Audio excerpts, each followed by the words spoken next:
I'm Jim Collison, and live from our virtual studios around the world, this is Gallup's Call to Coach, recorded on April 28th, 2020.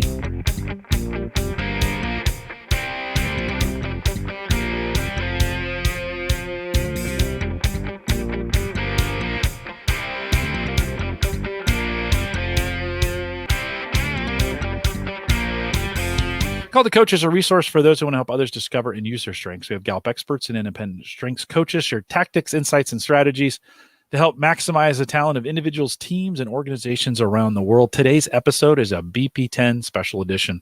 If you're listening live, love to have you join us in our chat room. If you're on our live page, there's a link to the YouTube instance right above me there.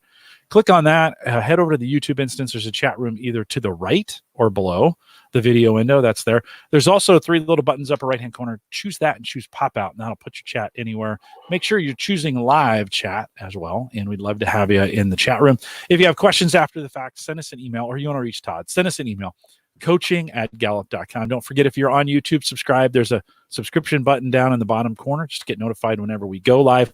And we like that little like button that's down there too. If you click that, that helps us get a little juice on YouTube, and we appreciate you doing that as well. Todd Johnson is our host today. Todd's Gallup's channel leader for entrepreneurship and job creation. And Todd, always great to see you, and welcome back to Call to Coach. Great to see you. I'm going to do my little editorial for those that have, and I've been connecting with coaches like crazy the last couple of weeks. I don't social distance, I physical distance.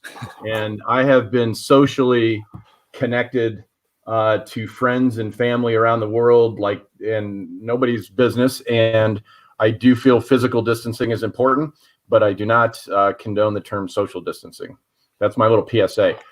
God, is this an important call and topic?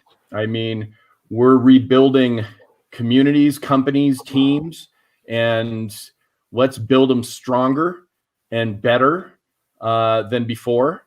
The energy around garnering and gathering up your talents and the talents of your team. Some of you have seen the Gallup models, and correlating to, an engaged environment with a strong manager equals resilience, and resilience equals survival and growth in many cases. So you'll start to see graphics, and obviously I think a lot of you are following our research on resiliency and engagement and strengths, but boy, is it important. I could go on, and I'm not going to, with the different opportunities that coaches are developing in their communities, with their small businesses, with their entrepreneurs. We're going to have to rebuild this place. And when I say place, I mean world.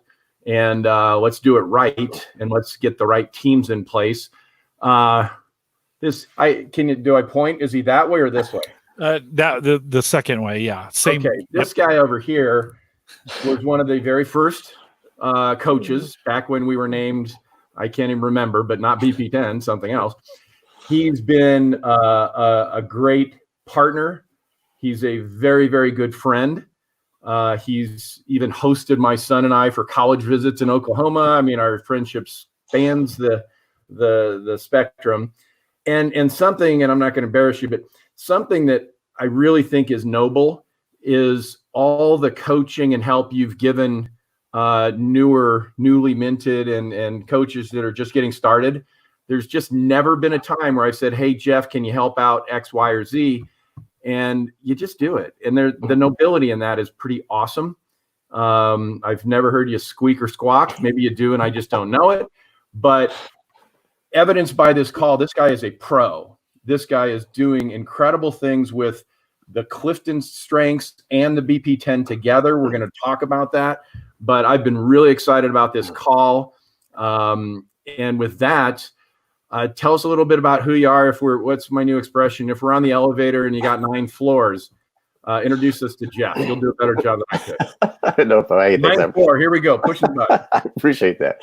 So, I'm Jeff Liscum. I'm a BP10 and strengths coach here in Oklahoma City, and I work with business teams to help them really identify build their talents for their teams and leadership, so they can better utilize not only their strengths in business, but actually how to utilize their talent for building and developing their business structure. We tend to find that team leadership needs to know their people, their talents of their team. So When we walk in to help them see how their talents are structured, how they use their talent, and then how to better utilize that talent in the growth of their companies. So business owners and leaders just want to know that they have the right people around them. So we help them identify that fast, quick, and in a hurry. And then from that point, help them put the right team members around them to have the best success. The teams that have diversity, and we're going to present research because many of you have been involved, you know that we've intuitively always known that, you know, if you want to, let's use a sporting analogy, because I think you're pretty good at those, and we'll see if I can land one. I've got a whole team full of quarterbacks without somebody up front blocking, or a whole team of pitchers without a first baseman, et cetera, et cetera, et cetera. It makes perfect sense. But doing it, talk a little bit about the diversity of the three roles, and somehow work the word nunchucks in there, because I heard you say that one time, and it kind of blew my brain, and I'm going to take notes so I can get it right. What do nunchucks have to do with any of this? Well, so Gallup has had the CliftonStrengths for years now, and there are a lot of coaches that have been using CliftonStrengths in organizations for a number of years. But Gallup developed this latest assessment, which is the builder profile, and I've just described it as this is like Gallup has developed a nunchuck.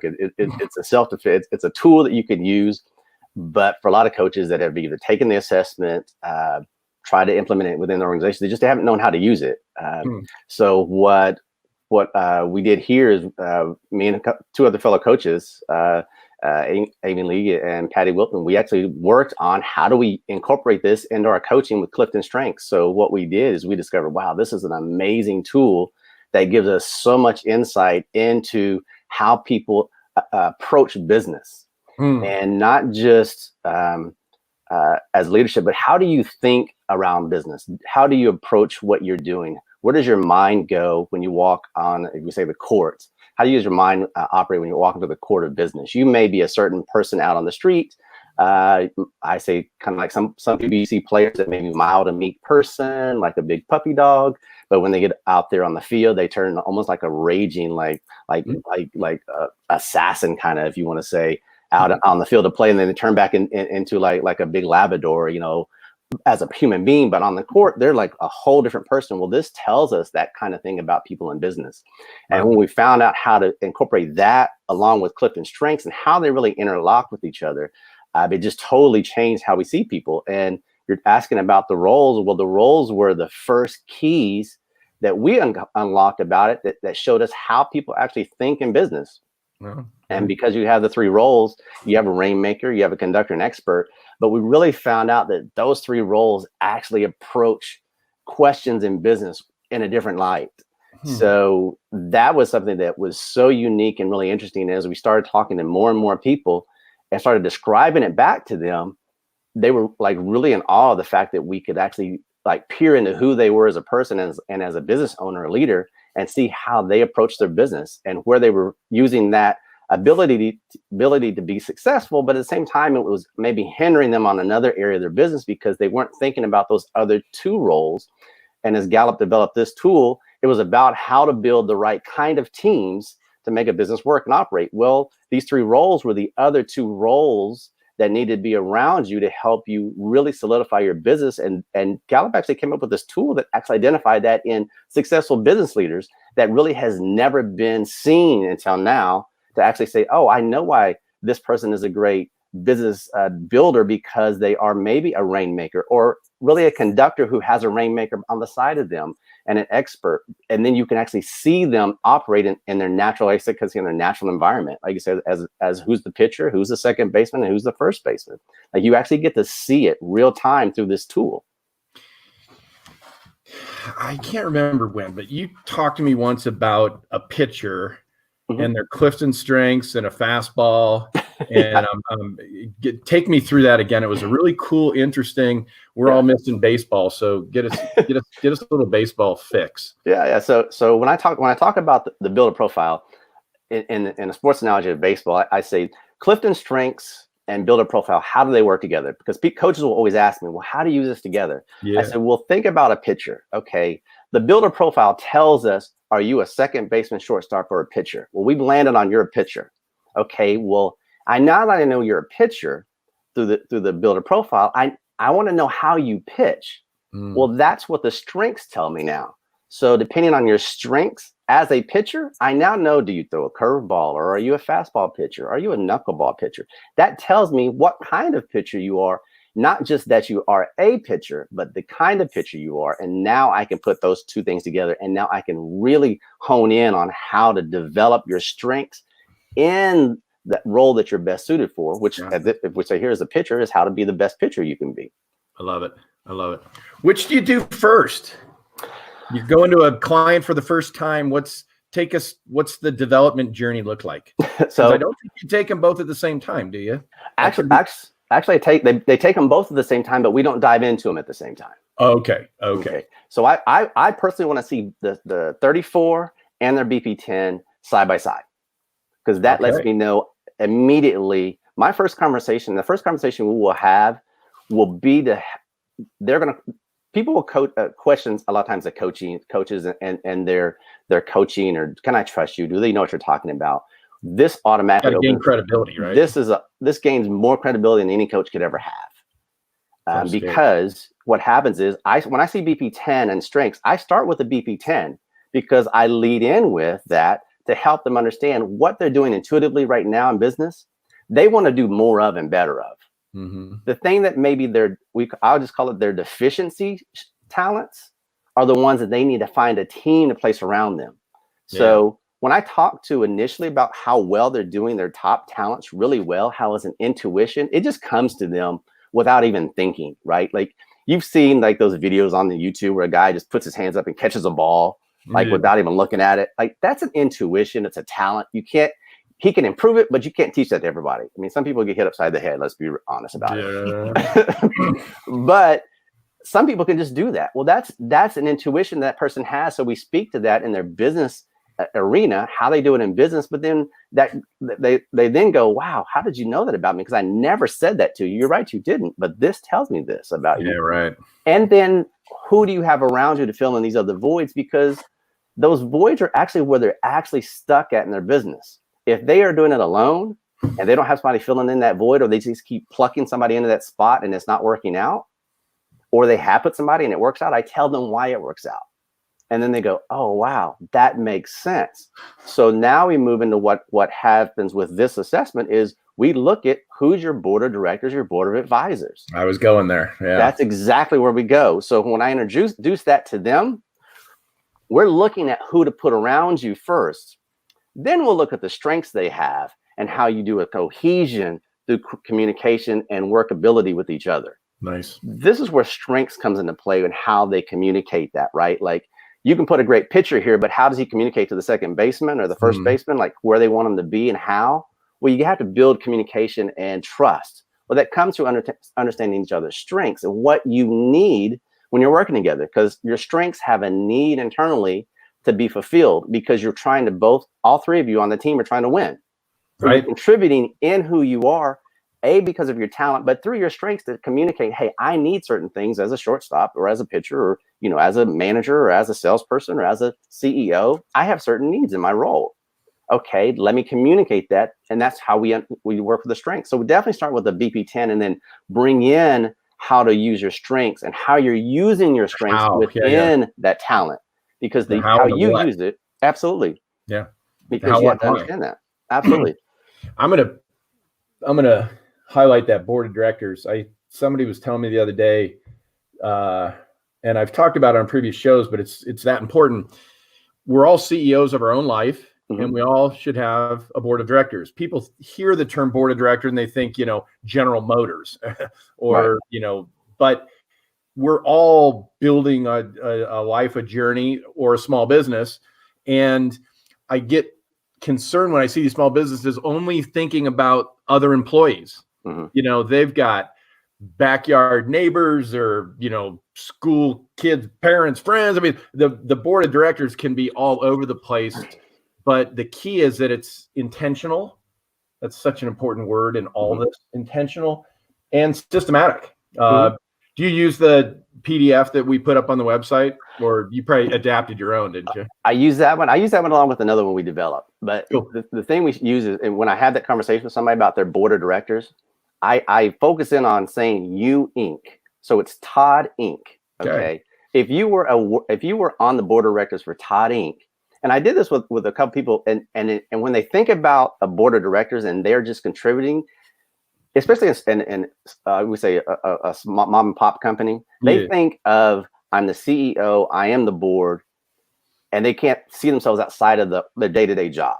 Yeah, I say, right. okay, let's set that aside. You're just at the board of directors meeting, no employees, it's just the board. And when I say that to them, their mind goes, oh, I'm not Bob, the employee, I'm Bob, the CEO. How would you talk to Bob, the employee? Well, I would need to have this, and this going on because I haven't had that happen or had questions. Okay, great. Who do you know that could fulfill that information for you or help you ask a question in that area that you don't tend to maybe ask questions as well or as intuitively as you do what you've been doing really well.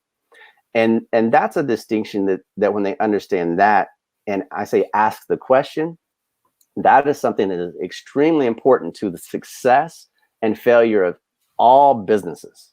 Wow. Because here's what happens is every business success and failure is predicated on the questions they ask and the answers they come up with through those questions. Every business. And they listen? fail.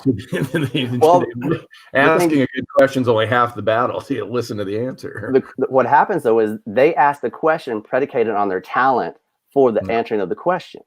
I got you. So if we say that and we say, I kind of say layman's term, if you are not maybe good at pitching and you thought throwing a curveball was a good idea, or better yet, opening, let's say a business, we're talking business. If you had the idea of opening a restaurant on a certain corner and serving a certain meal and hiring certain employees, those are all questions that you decided to ask and answer. Now, all of those are pertinent to the success and failure of that business. So you have to be good at identifying the street corner, the food, the employee, and what prices you're going to put it at. Those are all questions that you ask. And maybe you're good at the food, but at making it, but maybe you're not good at the hiring piece of it. Well, that will sink your business. Yeah, right. Or picking the corner, that will sink. How about this thing called a customer too? That's all of those things, right? All those, every pieces of that have to work in alignment. And the better you are at identifying those things well, and if you don't have that ability personally, then we go back to building your board of advisors. Who do you know that has an intuition around those other areas that you struggle with? Because when you look at business owners, they spend all their time on the areas that they struggle with. Because when you do something intuitively, you don't think about, say, a process. If you're somebody who knows how to pitch an idea, the process just is the thing that hangs you up. But if you know how to pitch the idea or get people on board with it, you see people that say, I know how to get people engaged in this thing, but I don't really care about how to get it to them. Well, that's a huge part of the business. So who does that for you? Like, you sold the idea, but then you don't have anybody there to deliver on it. And I have an analogy. One of my analogies is I talk about a circus, right? It's a great analogy for me. I say, think of a circus the tent circus that came to town. So when the tent came to town with the circus, you had somebody that went to the town because the town people did not know anything about the circus because it's on the edge of town. So somebody had to go to town, convince the townspeople that you needed to come to see this amazing event. You see all these amazing people. That person is, we say, someone who's like a rainmaker pitching the idea to the town.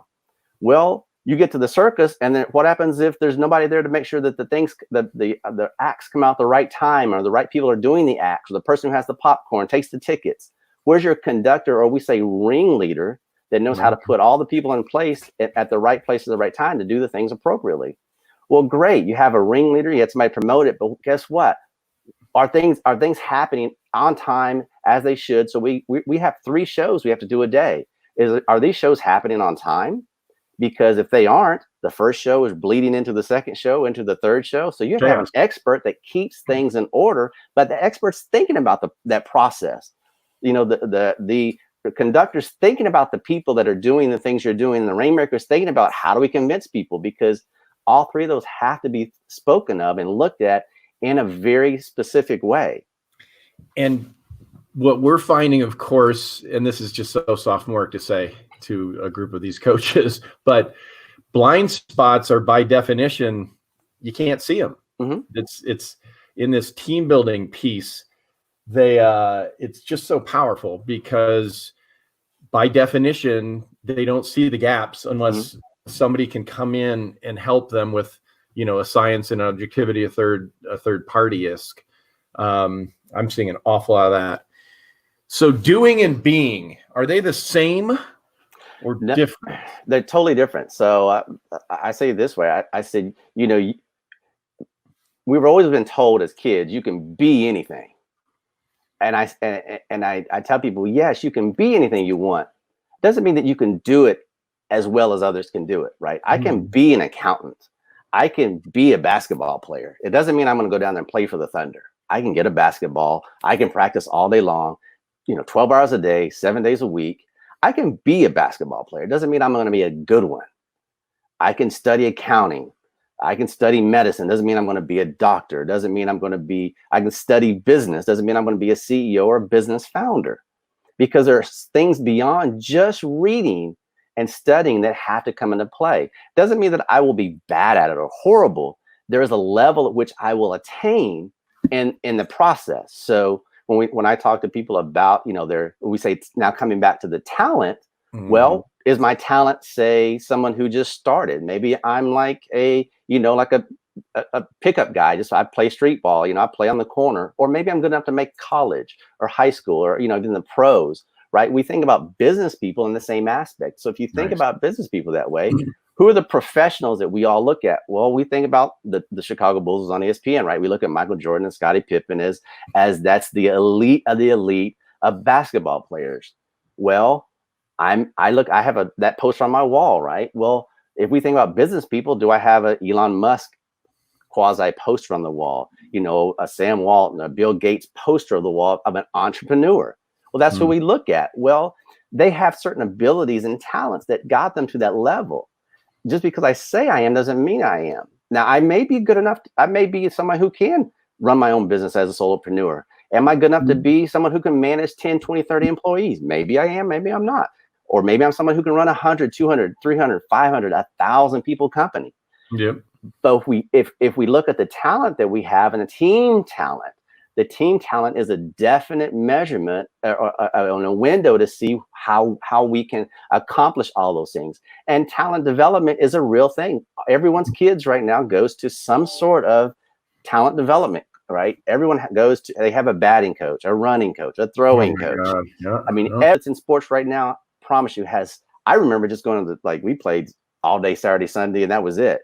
Now I see everybody, they have shooting drills, dribble drills, running drills. It's amazing.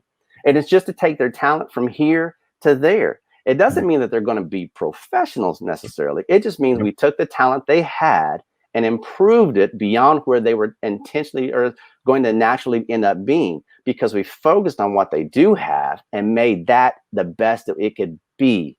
But not everybody's going to be the elite by doing it.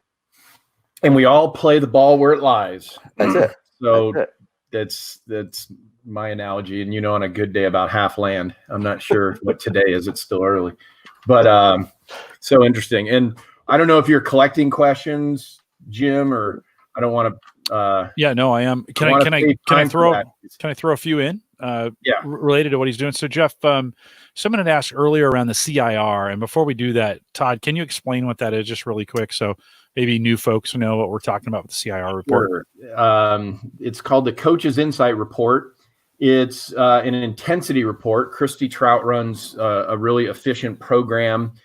There are protocols around how to order them, et cetera. But we basically went into the database and provided only BP trained coaches have access to it. It's a scored intensity report by cumulative. So we add it all up, and then we benchmark against general population and the highest entrepreneurs in the database. And then by all 10 demands of building, what we'll call the talents of building. And then just recently, well, maybe a year ago now, we brought in the scoring algorithm for the actual roles. So, and as Jeff mentioned, and you've all heard me say before, we all have a little of the conductor, expert, rainmaker, but knowing the intensity and how we benchmark against the database, not one time in the report do we say, good, bad, yay, nay. I've seen cumulative reports of 12, and I've seen them at 98. So there's a real spectrum, but that's the CIR. Okay, so Jeff, are you using CIR and then top 5 versus all 34 on the CliftonStrengths side? How are you using this? Mm-hmm. So I don't dive into the CIR all the time, just for the fact that it does give me a deeper dive into their talent, but the initial conversation doesn't necessarily require that. I would use that in a longer coaching aspect with them. But I can get a lot of things I need, pretty much everything I need, just from the report and their CliftonStrengths. So the CliftonStrengths I look at their top 10 to 15 strengths. Yeah. And I look at their bottom 5.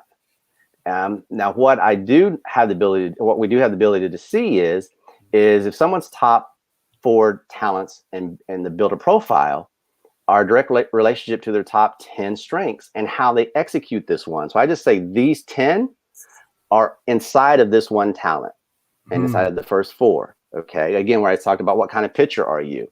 So if we say the role first tells me how you approach business, the 10 talents were interchangeable. So we may share 2 or 3 talents, but our role is the deciding factor that differentiates us from each other. So we may share knowledge, but a knowledge from a conductor is a knowledge of people. A knowledge for an expert can be about processes, but they're both knowledge driven. And knowledge is not about knowing; it's about knowing the thing that is important to you and to do with the business. So if you are thinking about people, you're knowledgeable about the people in the business as a conductor, and you are always thinking about people in the business. If you're somebody who's knowledgeable as an expert, you're knowledgeable about processes and always wanted to know more about processes and how to make them better or look at different processes to make those processes competition, different. Product, service, very different type of knowledge. Yeah, very different. Well, keep going. No, keep going, Todd. No, I'm just going to say, and I like how you're hammering business, because this is a business vocational science. Mm-hmm. So people said, well, I've got learner. That's a different gig than knowledge about marketplace, customer, competition, industry trend, et cetera. They're different.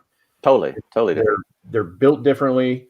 And so, yeah, someone once said if they're all correlative, you wouldn't need 2 assessments. So yeah, and that's the thing that you start seeing is someone with knowledge can use learner.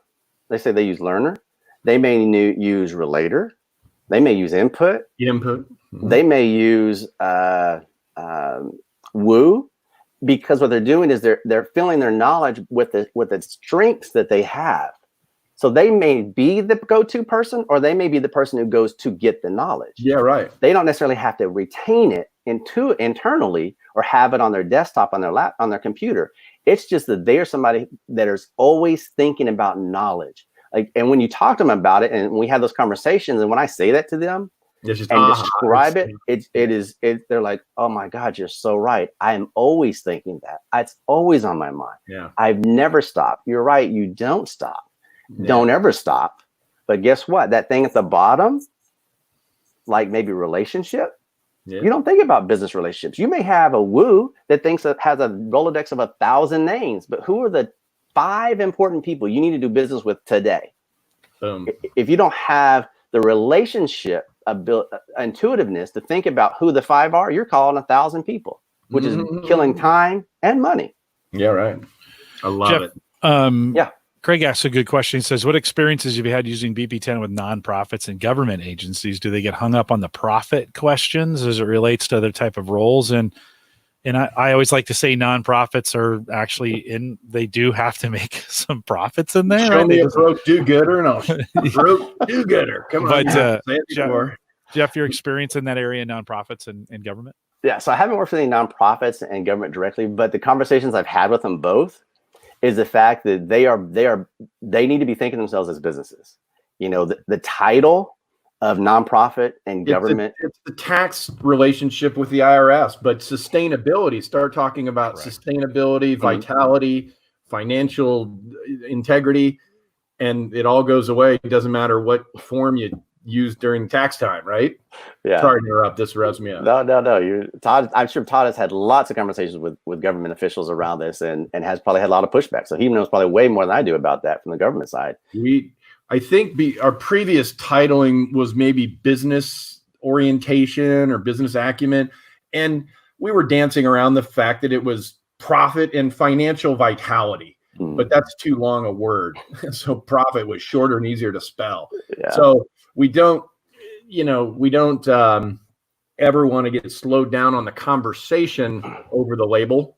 I was around for Jim, you were around for some of this. We changed labels and titles on CliftonStrengths for, I don't know, 5-7 years, just refining them and trying to get them as close as you can. But it's a great question, Greg, and it's good to see you. Take care of those dogs of yours. One of the on the CliftonStrengths side, we interviewed Compassion International, which is a big, gigantic nonprofit, right? Helps poor children all around the world. And the word they use was sustainability. Like instead of profit, they use sustainability. In other words, they have to continue. And of course, the more they can fundraise, the more children they can help, and that's their profit model, right? That's how that. Yeah. That's kind of how that piece works. Jeff, did you finish your thought? Todd jumped in on you. Yes. Any other? I got kind of excited. Well, I'll tell you about profitability. The way I've always described profitability. Profitability, people have the definition. They think money all the time, but profitability, we describe it this way: profitability is about time is money, money is time. But that's not about dollars and cents all the time. It's about measuring things to their best outcome. Okay. So from a nonprofit's point of view or a governmental point of view, who's on your team thinking about profitability? Because profitability is actually the lowest of the 10 talents in people.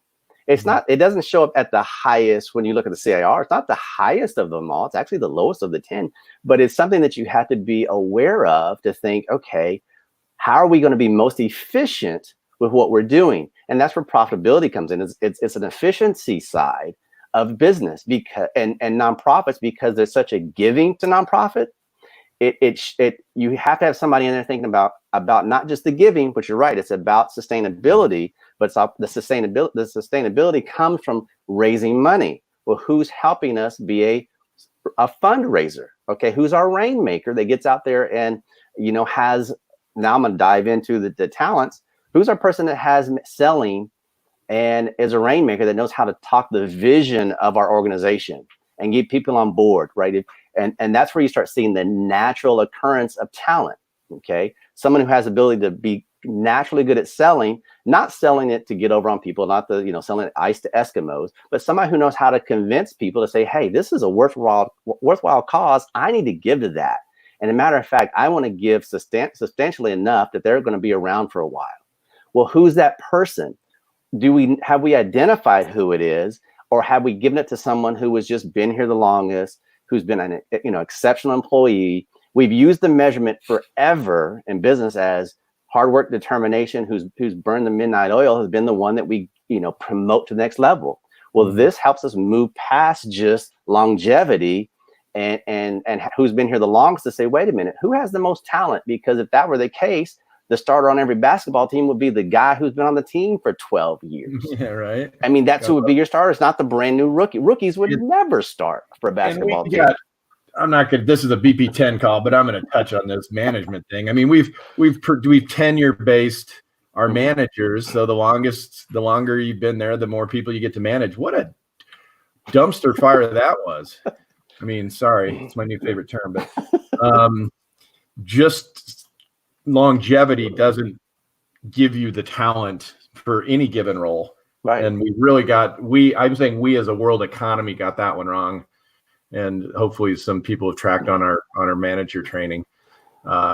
Pretty timely. Think everything you've said, think how important the rebuilding of a nonprofit or a small business is going to be as we're hitting, and every community is going to be different, but we're all kind of talking about coming out and reopening. God, these conversations are going to be important. Jeff, good question here. Says, what's been your experience using BP10 as a discovery device for business owners who have been established for some time, maybe businesses who are not newly already established? thoughts. And I kind of want to throw another caveat of what about businesses coming out of this time? They've been established, but their world has been rocked. And now they have an opportunity to think differently. Can you talk a little bit about that? Just those scenarios? Yeah. So for established businesses, the conversation is actually exactly the same. I mean, we actually approach this from the aspect of how do we help current businesses go from where they are to where they want to be. Okay. Because we recognize early on that there are more businesses like in the United States that are small to medium that need to be fortified. If you can take a business that's 10 persons to 100 or 100 to 200 employees, you've dramatically changed the environment. I use another analogy. It's like a pond, right? You can't keep looking for big whales out in the business environment, and because all we do is cities and communities, we're cannibalizing one city's whale for our whale, and we're bringing them here. But what we haven't done is we haven't looked at we call it bait fish, the small fish in the pond, and say, let's make the little fish get a little bit bigger, and then the next fish get a little bit bigger, which makes everybody feed off of each other. So when we talk about established businesses, how we've approached that is showing them, again, start with the basic. Who's your board of advisors and who's your board of directors? Family-owned businesses, they need lots of help because they're passing on the business to the next generation, and it is just you look at the numbers, it's over 80% failure rate. Why? Because you've given the mantle to son or daughter who may or may not have the same abilities as mom and dad who started the company. And I coach with those to say, guess what? You had an ability that maybe your kids haven't had. It's no different than great athletes. Yes, there are some athletes, children that go on to be great athletes, but guess what? Not all great athletes have great athlete children. They can't fill the role that you had. You had an ability that just was different than your kids. Your life experience was different. How you were raised was different. Your drive was different. Well, we've got to identify the talent. And what has always been missing in business is this right here. People who had an intuition, a natural ability to identify talent, they just have an eye for it. Well, for business and athletics, we have it because we can see it on the field. Like we can see if you can run, or catch, or throw. We can see it all day long. What we can't see in business, we can't see if you can build a business, make sales, hire people, and make it happen. And just like if you were just to see a team hold up the Super Bowl trophy at the end of the year, and you never saw a game happen, that's all you'd ever know is they have a trophy in their hand. Well, they were the best. How do you know that? Well, just like when you see a company, you never saw them play. We never see the guys ever practice. We just see them on the field. So we never see how many hours of diligent practicing that they put in to hone their craft. Well, at least we saw the Sunday when they played the football game, but we never saw anything in business like that. We never see you at the board meeting have conversations. We never see you studying things. But what do you study as a great CEO? I mean, and your ability to read traffic patterns by just standing on a street corner to identify this is a good corner is an instinct that I may not have. I may need data analytics to even get close to what you just did, staying on a street corner for 5 minutes. And you just had what I always say, the gut feeling is your natural talent. Your talent, 10 talents that show up, the top ones that are like that you just live on is that gut instinct. Because when you talk to somebody who has it, every time you'll just say, you just had a feeling, didn't you? And they go, I did. You can't explain it, can you? You just knew that was the right person to hire. And you just don't know why, or you had the right idea to say at that moment in time to convince that person they needed to buy from you, didn't you? I did. They can't describe it to you. Neither can a great athlete. A great athlete can't tell you how he made the spin move and did a layup and dribbled between his legs. He just did it. Now he's practiced, but he did it in a game. How did he do it? You can't replicate it because you may not have that ability necessarily sometimes. Love it. You see why I was excited about this one, Collison? Yeah, well, for sure. Jeff, have you used BP10 in any selection or choosing people to do certain roles in organizations? That's a great question. Whoever asked that. Yes. So had a conversation with a client, and so he told us after our conversation, and he was somebody who had a very good eye for talent. And he bragged about it. I mean, he would tell you, I helped put people in positions that they didn't think they were good at, and thanked him a year, 2 years later, said, oh my God, like I was dreading this, but it turns out this was the best move ever for my life. Thank you so much. We're talking to him about a certain employee, and we say, guess what? Why is he doing that instead of this? You need to move him over here. And after that conversation, he said, you know what? You just saved me about $250,000 in this conversation, because I knew I had him. I just didn't know where to put him to make it work. And he was been struggling with it. And we said, yeah, his talent is this, this, and this. You need to have him doing that for you. And he said, oh my God, I thought about it, but it was that hesitation, right? He was like, well, and you've heard, when you make a bad hire, within 30 days, and it takes you 1.5 years to get it fixed. That's what the data says. So having some scientific help sure speeds that up. And we've had the conversation about people, like, had a conversation, with someone that said, hey, you're great at training people, but you're not good at it. You're not, your best use of your talent isn't hiring. Because and what happened is we describe back to them how they use their strengths to be triggered to come up. When I originally said about the questions you ask and how you answer them, they flip their trigger to say, oh my God, I need to hire you. Well, you've hired about 3 or 4 people, right? And they haven't worked out for that position, right? And he said, working for you. How did you know that? It's like, yeah, because you're someone who takes somebody after they're brought into the company, they get trained up and learn a little bit. Now you're a 2.0 person. You're not a 1.0 person. But if you do hire, we're going to help you figure out what your triggers are for when you're in the hiring process, how to help you be better at it, which we did. And he's hired somebody, and we went back to him. I've seen him within the last year. I said, hey, how's that hire gone? He said, oh man, it's been fantastic. He took what we said to him, put it in place, recognized it. I trusted that. And now that the person he's hired worked out tremendously, again, has helped their company because he's hired people, and we knew who the person that needed to do the hiring at the same time, because that intuition, you could see it on paper through the assessment of the BP10 and strengths together, because we knew how that person was approaching, how they were seeing people. Because when people have an eye for talent, they just have it. But then when you can tell them how they do it, that's another thing. Like that's the magic. That's the magic. Because if I can tell you you're a pitcher, but then I tell you throw a wicked curveball and I've never seen you throw it, like they go, yeah. How'd they do that? How do you know that? That guy read my emails. yeah. But that immediately lends credibility from a coaching point of view. Yeah. Now, because they're looking at you to help them immediately. Well, from a coaching point of view, coaches, you're going to probably have to coach someone probably 2, 3, 6 months before somebody really tells you the down and dirty of their company. Yeah. Well, guess what? I walk in day one with this. We're making changes next week. But you're thinking about it. And this is the other thing, is once you tell people this, they start looking for it. They start seeing and hearing those talents that didn't come to them intuitively, because you inevitably have somebody in a boardroom or in a meeting and somebody says, hey, did you know that there's another there's another coffee shop over down the street and we're a coffee shop? And I've just paid attention to that. And did you know that they're offering a fruit latte, whatever, because I don't drink coffee.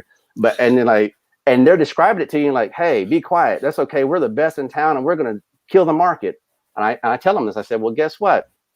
That's exactly what happened to Blockbuster, because they didn't have somebody in their business disrupting them and who was actually paying attention to the market through their knowledge and assessing the risk of transitioning from our old model to our new model. Those are things in established businesses that who's paying attention to that for you. It doesn't mean that they're there every day, 7 days a week, 8 hours a day, but someone has to be saying, hey, pay attention. This is happening.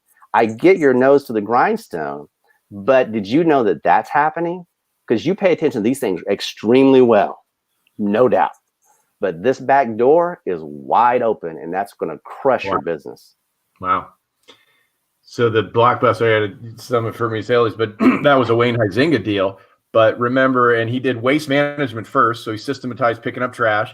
Yeah. Then he did the movie thing and he got rid of it before Netflix and everybody wiped them out. Then they tried to turn it into a candy shop, remember? So you go in there and all there was candy. Yeah. And whoever idea that was terrible. He went on, did automation.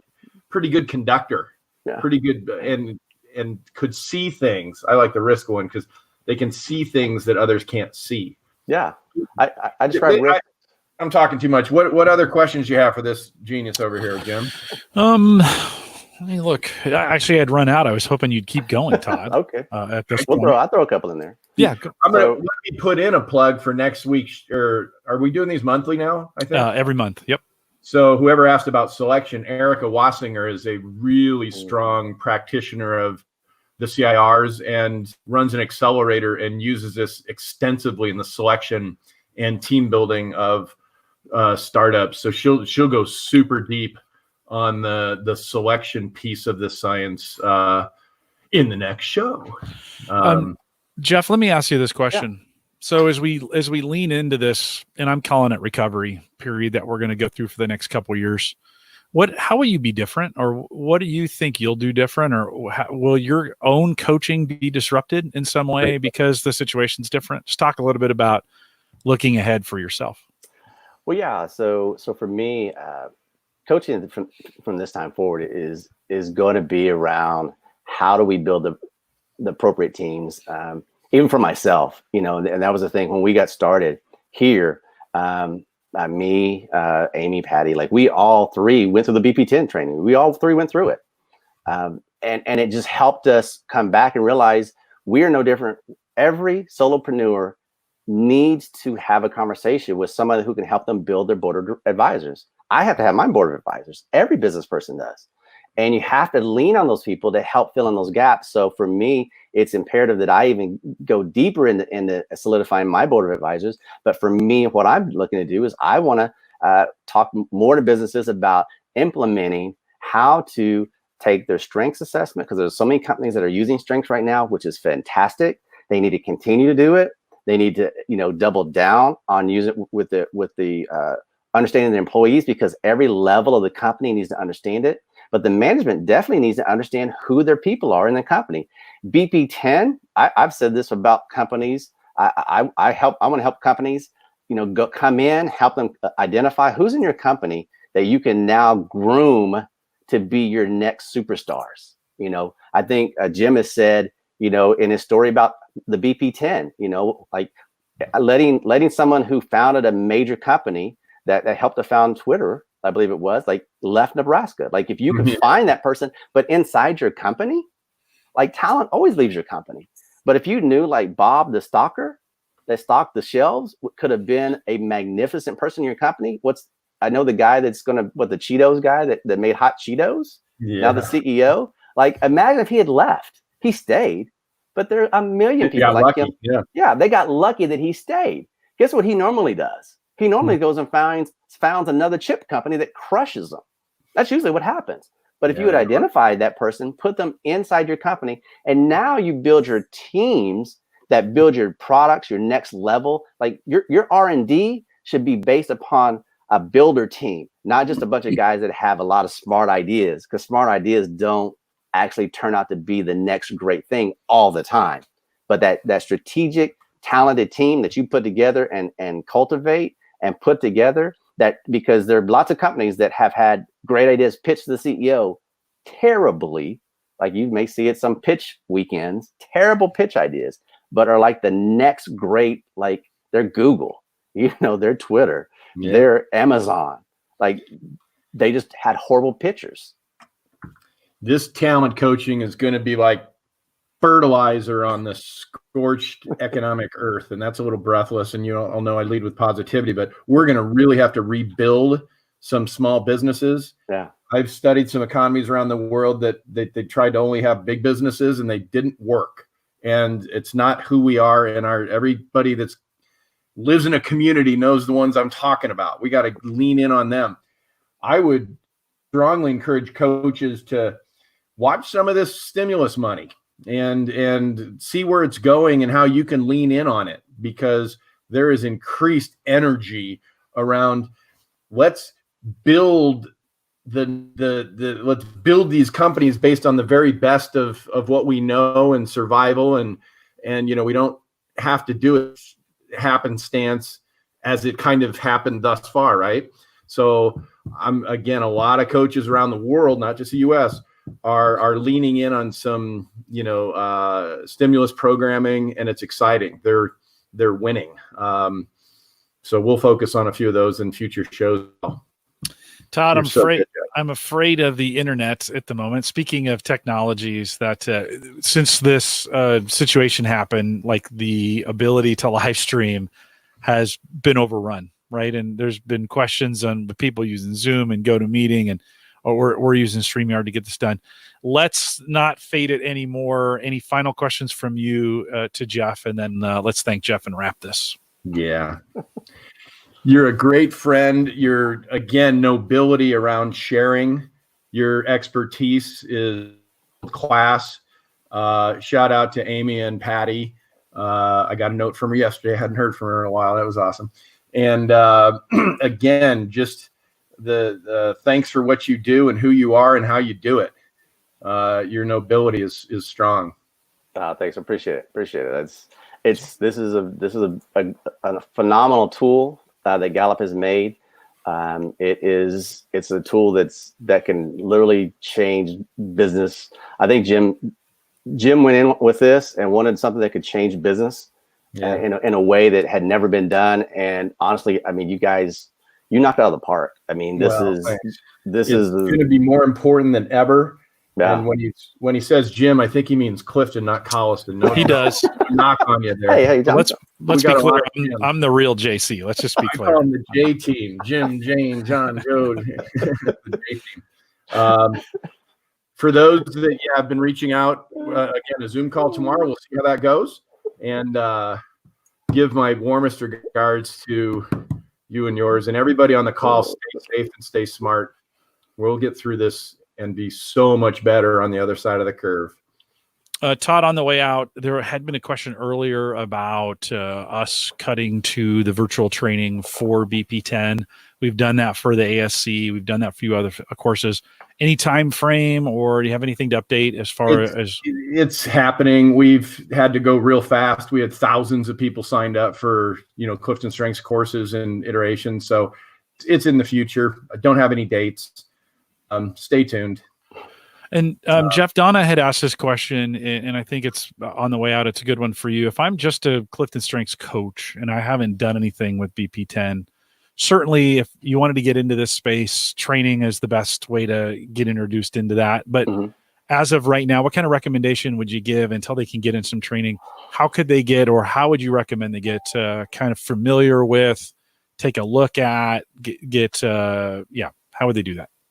Well, I would, of course, first take the assessment, and then, jump in the community. We've got a good community, I think, on Facebook, and there's some great videos. You guys have made some great videos on Facebook. A ton of videos on this channel. Yeah, you've got a ton of it. Yeah, you've got some great videos here, but engage coaches. I mean, there's a lot of coaches around the world. What is it? Like 400 now or something like that? Yeah, we're getting up close to 400. Yeah, so there's a lot of coaches, but engage any of us. There are a lot of coaches that are using it. I mean, you guys are having a lot come on here. I mean, this one here for me is great, but then there's been other coaches, like, they're using it all over the place. But if you're a coach, definitely take it. And then you're no different than any other solopreneur, to be honest with you. You need a board of advisors. And I would tell people, read the book, build out your board of advisors, like follow the steps. And that's just important. Like that'll move someone's business. It'll lessen the frustration people have immediately, I believe, and help you like build the coaching business, and not be frustrated, because again, the talents that aren't showing up for you as well, or for any coach, are the ones that are getting in the way. To be honest, those are the ones that slow us all down. Doesn't matter if you're a coach, plumber, electrician, doctor, dentist. It's all the same. Yep. Todd, would you add anything else to that? I'm not going to. It was just so well said that I'll screw it up. I'll only reiterate to my thanks, and I again hope everybody is safe and be smart as we do come out of this. Yeah, we're blessed because BP10 coaches are, so I'm not worried about them, but be safe out there. All right. I think with that, we'll remind everyone to take full advantages of all the resources we do have available. That site where all the tools are listed and you can take the assessment, gallup.com/builder. Pretty easy to remember. I'll say it again, gallup.com/builder. I'll just do that for Mark, so you make sure he gets the link in the show notes for it as well. He likes it when I quote him out there. And like I said, all those resources are available out there. One site to kind of go to kind of keep up on everything and know what's going on. You mentioned we have restarted the Builder Talent Tuesday webcast. So that had just been sharing the each one of the talents. We're now bringing in interviews. So if you didn't, maybe you had subscribed to it and you're no longer, you want to resubscribe to it. So just go to any podcast player and search Builder Talent Tuesday, and you will find that there, and you can resubscribe to it. Make sure you're getting these on a monthly basis, and this is where the best information is coming. Todd, you mentioned an upcoming episode next month. Sangeeta's coming the week after that to talk, or the month after that, to follow up on the research that we did. So you might want to subscribe just so you never miss one of those. Don't miss that. Don't forget, yeah, for sure. Don't forget, if you have questions on anything, you can always send us an email, coaching@gallup.com. If you want to sign up for these live events, go to gallup.eventbrite.com. Follow us so you get notifications when we post something new.